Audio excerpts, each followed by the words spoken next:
Hola YouTube, my name is Ricardo Lino and I'm a wheel addict. It's been over 2 years since I skated the USD AEONs and I was very excited to skate them again. Truth being said, before those 2 years I actually had the USD AEONs as my main skate for almost 3 years. So I did skate them every day. I skated the 60s, the AEON 60s, and last year I also skated the AEON 80s, but I wouldn't put them in the same category as the regular 60s AEONs. I think I found the way that I really like to skate them, and that's what this video is going to be about. I'm going to talk about my experience with USD AEONs and how I really like them.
In this little section of the promise. Some things has changed since the first USD AEONs, with one of them being the cuff. The cuff is different. On these ones too, these are the Aaron Feinberg AEONs, which is basically like a all-star model. Basically, USD creates skates for the legends that look alike their pro models. So there was a pro model that Aaron Feinberg had that was a classic throne that was on this colorway, like a very light gray with a white frame. And this is what this is, but in an AEON now. In order to be able to do these, USD had to have a painted boot. So the boot, the gray that you see here, it's painted over the plastic, while the frame is the actual color of the plastic. So this is a white plastic boot, which is painted. It's my first time skating a USD AEON like this. Prior to this, I always skated like the real color of the plastic. I had the black ones, I had the white ones, and that's about it. What did I do here? Why do you see this black thing? Well, there's a company from the UK called Sliqx, S-L-I-Q-X, that makes these sole plates for the AEONs. And why am I using them? Well, I'm using them, I said it before on this channel, one of the things that actually annoys me the most in this skate is the fact that it becomes slow over time with sole tricks, especially alley-oop sole tricks. There's a reason for that, and the reason for that is this is a unibody construction. Basically, there's the same plastic is used for boot and frame. The frame and the boot is a one piece only. So in order to have something that slides but at the same time is comfortable, they can't go for extreme rigidity. The boot could not be extremely hard because otherwise it would be very uncomfortable, but yeah, it would slide better if it was very hard, but could also crack easier. By being extremely soft, then would be extremely slow for grind. So they had to find a way for this to work, and something that it's very interesting that was used on this skate that is not used on a lot of skates is like they use different thicknesses of the plastic in different areas in order to increase the flex. Example, if you want more flex on this area, you're gonna have it slimmer, like on this area, so you will have a bit more flex here. Or as an example, you want the cuff to have a lot more forward and back flex, so they increase this whole area around the cuff bolt, so that the inch capability of the cuff, like flexing forward and backwards, would be a lot more efficient, if that's the word that you can say. So they made all these, but there is something that they couldn't do, and that would be to make soles faster. They would really need to increase the rigidity of the plastic, and then again it would be very uncomfortable. Of course there could be other techniques, like they could maybe, instead of having like a unibody construction that it's made on one mold only, imagine if this thing comes out of the mold and then there's a second process which is like making like a sole plate built in after the plastic. Like K2 did that with, I think they call it injected Teflon or something like that. Basically there was two different types of plastic in the sole of the same skate. K2 used to do that on the King 55s. I think it started even on the Style Point Bob. These could work wonders here, but it doesn't seem like USD is interested in doing that. Now, this solution with the slick soles works really good because obviously it's faster, but not just that. The thing is, by having something that comes lower than the boot makes the frame even lower. So there's pros and cons. One of the pros is, of course, if you want to do so like royale tricks and torque tricks, makes it even easier. And on this skate is already extremely easy because the frame is synced in the boot. So where the second and third wheel is, it's usually when on other skates you will have a bolt here and a bolt there, making it impossible for your wheels to be this low, so close to your feet. On this skate, again, unibody construction, they're able to actually drill a hole. It's not drill a hole, but there's basically a hole under your foot, and this wheel is really, really close to your foot. Like if that wasn't low enough, when you use these slick soles, you go even lower. So for royale tricks, for sole tricks, like the boot touches right away, making it very, very easy. I like it a lot. But there's of course cons, like if you're going to be skating a bowl, very easily your boot can touch and you can slide out. Or this is something that I felt last year with a different skate.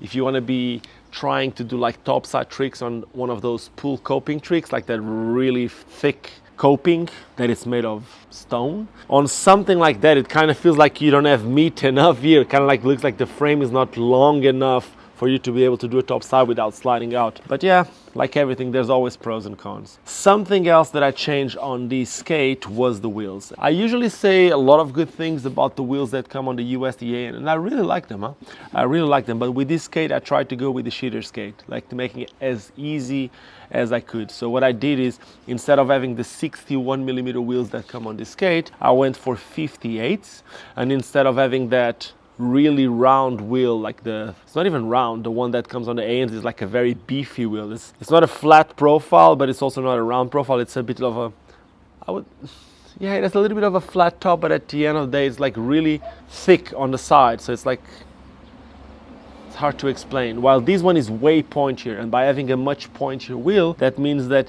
you have even less wheel bite. So if with this frame, it's already not as common for you to have wheel bite, when you use these wheels, well, I wouldn't say it's impossible, but you have even less. So this is the Chroma Yandriel Silverio wheels. They are 90 front and back and 92 in the middle, and well, they roll fast and almost zero wheel bite. So really, really cool. It's also the first time that I'm skating these skates without the 45-degree strap or buckle or nothing. What do I mean by this? Well, the first skates that I had, they came with a 45-degree strap, with a Velcro strap. On the 80s, they came with a ratchet buckle. Of course, on the 80s, it's way taller, so you need a little bit more stability. That 45-degree ratchet buckle really makes a difference. But what I used to do, it's because of the noise that it comes from the rattling noise that comes on the 45-degree strap, I actually used to take them off. But I always really enjoyed the possibility, or I like the idea of having the possibility of having the laces coming lower. So this little hook here, it's obviously silent, but at the end of the day, it also allows me to bring the lace a little bit lower to give a little bit of that 45-degree cranking, if you can say, so that your heel stays in place. I like it, and it's something very easy to take out if it starts annoying me. It didn't annoy me yet. Then other than that, the other thing that I changed from this skate was the liner. Right here, I'm using the FR Anthony Potier, the Intuition FR Anthony Potier, and I really like them. And I was always someone that said that I like to skate this skate with the laces all the way to the top. I used to really love the liner that comes on this skate, the second skin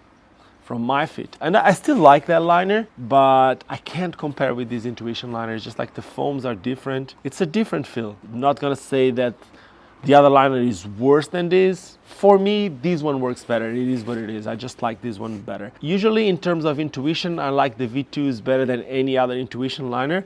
This one feels a little bit thicker in the front, but especially on this skate, it works really good. I first tried the Intuition Dems. I have some blue Intuition Dem liners that I tried them here. And to be fully honest, I think it's basically the same as these Intuition FRs. I just like the black liners on the white skate more. I like to look from the top, and I like how they look. Honestly, I really like how they look. Something that I've been doing, I did it on this one here. So basically, if you look at the cuff, you will see some lines on the wings. And the reason why these lines are here, it's because when the cuff comes stock, you can't really crank it really hard because there's way too much plastic here on these wings. So what you can do is, let me just break one more here. On these lines, all you need to do is to just twist it, and they usually break. Let me try to break it. Maybe I can't break it now. I don't have enough room to crank it. Yeah, I can't really break it now. But basically there's some lines. What I did is I left one line still here. Tried to break it now, couldn't. But what this does is that allows me to crank it a bit more. And no, I have not been using laces all the way to the top. Am I gonna change that? Probably I will, but when I first took the original laces that came here, and I put these black laces, the original laces were much longer, and I could integrate the boot laces with the liner, and these black laces were way shorter. So I first got them, and I just wanted to test out the skates. So I just put them on. I did this 45-degree lacing by using the hooks, and when I tried them, especially for aggressive skating, I didn't felt like a lot of need for the liner to be really closed up on top. Maybe because these cuff has a really good forward flex, and I know that some people don't like it, but this one allows you to bend your knees forward a lot. It allows you to do this movement a lot. So I wanted to take advantage of that, and if I would have the liners really tight, I wouldn't be able to do it. So yeah, I prefer to use them like this. And this is, honestly, after skating 3 years in a row with AEONs and then having like a couple of years break, I think this is my favorite USD AEON setup ever. Intuition liners, slick soles, and a little bit pointier wheels with harder wheels in the middle. Dude, it's perfect. So yeah. Now, if you want to build one of these skates yourself, I don't know if there's any skate shop out there selling the slick soles, but we do have some support from Bladeville on this channel, so I'll put the link for these skates on Bladeville, and I'm also going to put the link for slicks, so you can also get the sole plates for your AEONs yourself. Now, if you're planning on putting these soles, I don't think it's going to work that good on an old, very used pair of USD AEONs, because once the sole starts forming in a certain way, it's not going to work the same. So ideally, you put it when it's new. Hope that makes sense to you. And that is it. I hope you enjoyed this video. If you enjoyed this video, do not forget to subscribe to the channel. Make sure to leave me a thumbs up if you like it. If you didn't like it, well, you can leave me a thumbs down, but let me know in the comments what you didn't like about this video, so I can try to change for the next one. And like I always say, well, just don't forget why we all started skating, and that is because it's fun. Now, cheers, and see you soon. That's it.